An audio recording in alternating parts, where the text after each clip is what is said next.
Hey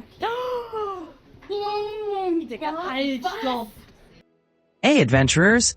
I made some D&D minis with basically zero creativity, just to show you that you can totally do it too, even if you think you've got no skills at all. All you really need is an AI and as much info as you can feed it. In my case, I just followed my clients' descriptions of what their characters should look like. Easy as that.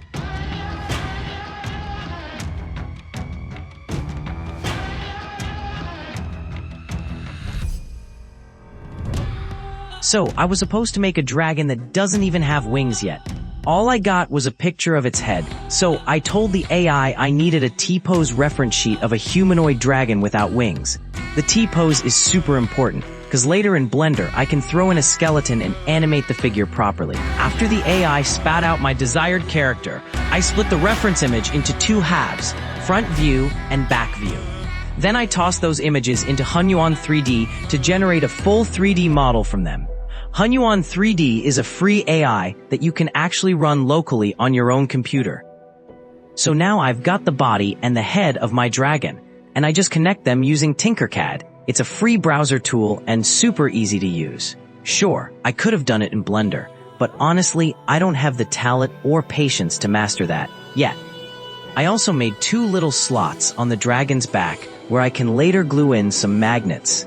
That way, the dragon will eventually earn its wings in the course of its career. And since we're already talking about the wings, I had to do a little trickery with image editing first. Just retouch the unnecessary stuff out of the picture, and then turn the cleaned up image into a 3D object. After that, drop in a skeleton and shape it properly. But since the wing ended up way too thin, we had to beef it up in Blender using the Solidify tool.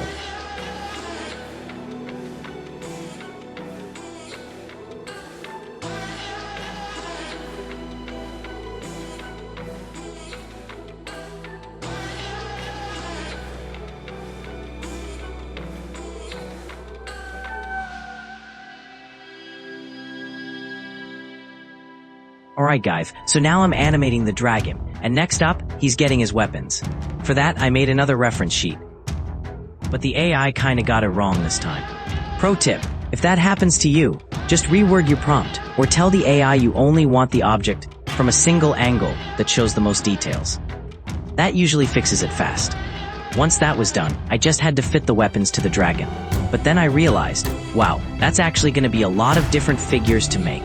So here's the hack. I gave the dragon magnets in his hands.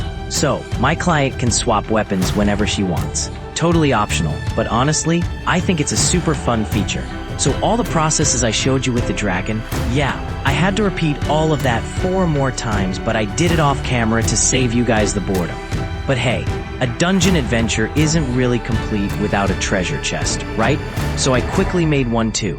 I just hollowed it out, added some little slots for magnets and hinges, and then it was time for the fun part, priming and painting.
Meanwhile, I checked in with my can opener, and also my personal slave, the one who does all the boring work for me.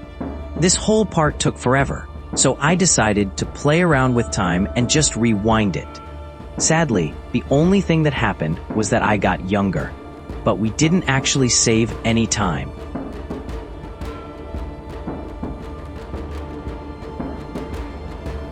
Once the dragon was fully painted, I dipped my brush in some color and added tiny dots wherever his skin was visible.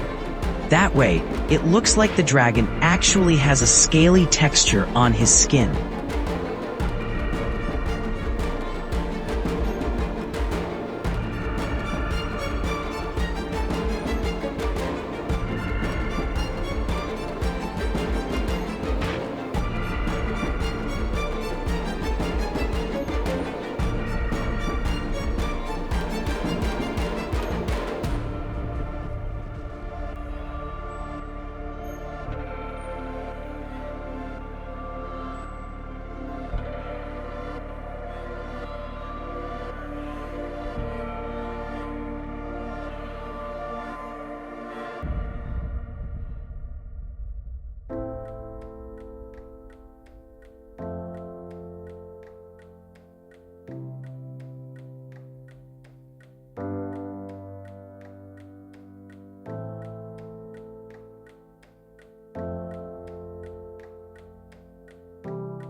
After I finished painting all the figures, I started working on the packaging.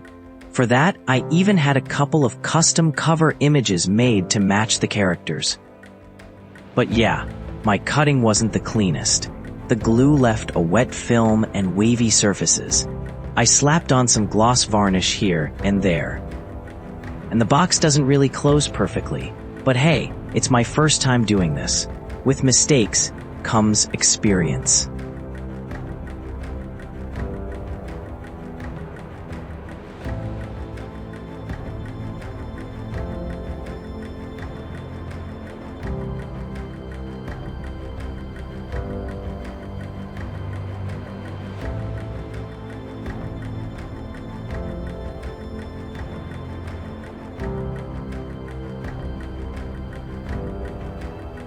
The final part of the journey was much more my style. I built a little set for the figures. I even got some foam rollers for it, but quickly realized styrofoam is still a bit too tough to press proper shapes into. So yeah, it didn't turn out perfect either. But honestly, I'm happy with it, especially since it's just part of the packaging.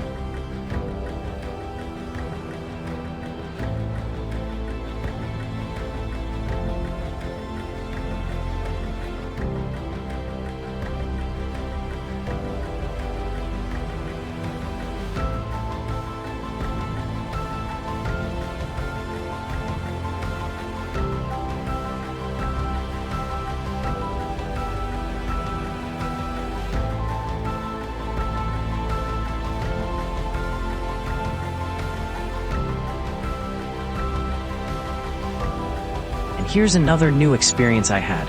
Wiring things up, doing a bit of soldering, and adding lights into a set, all without any real electronics knowledge. But hey, it actually worked. The only downside was that the battery box and the placement weren't quite right the first time around.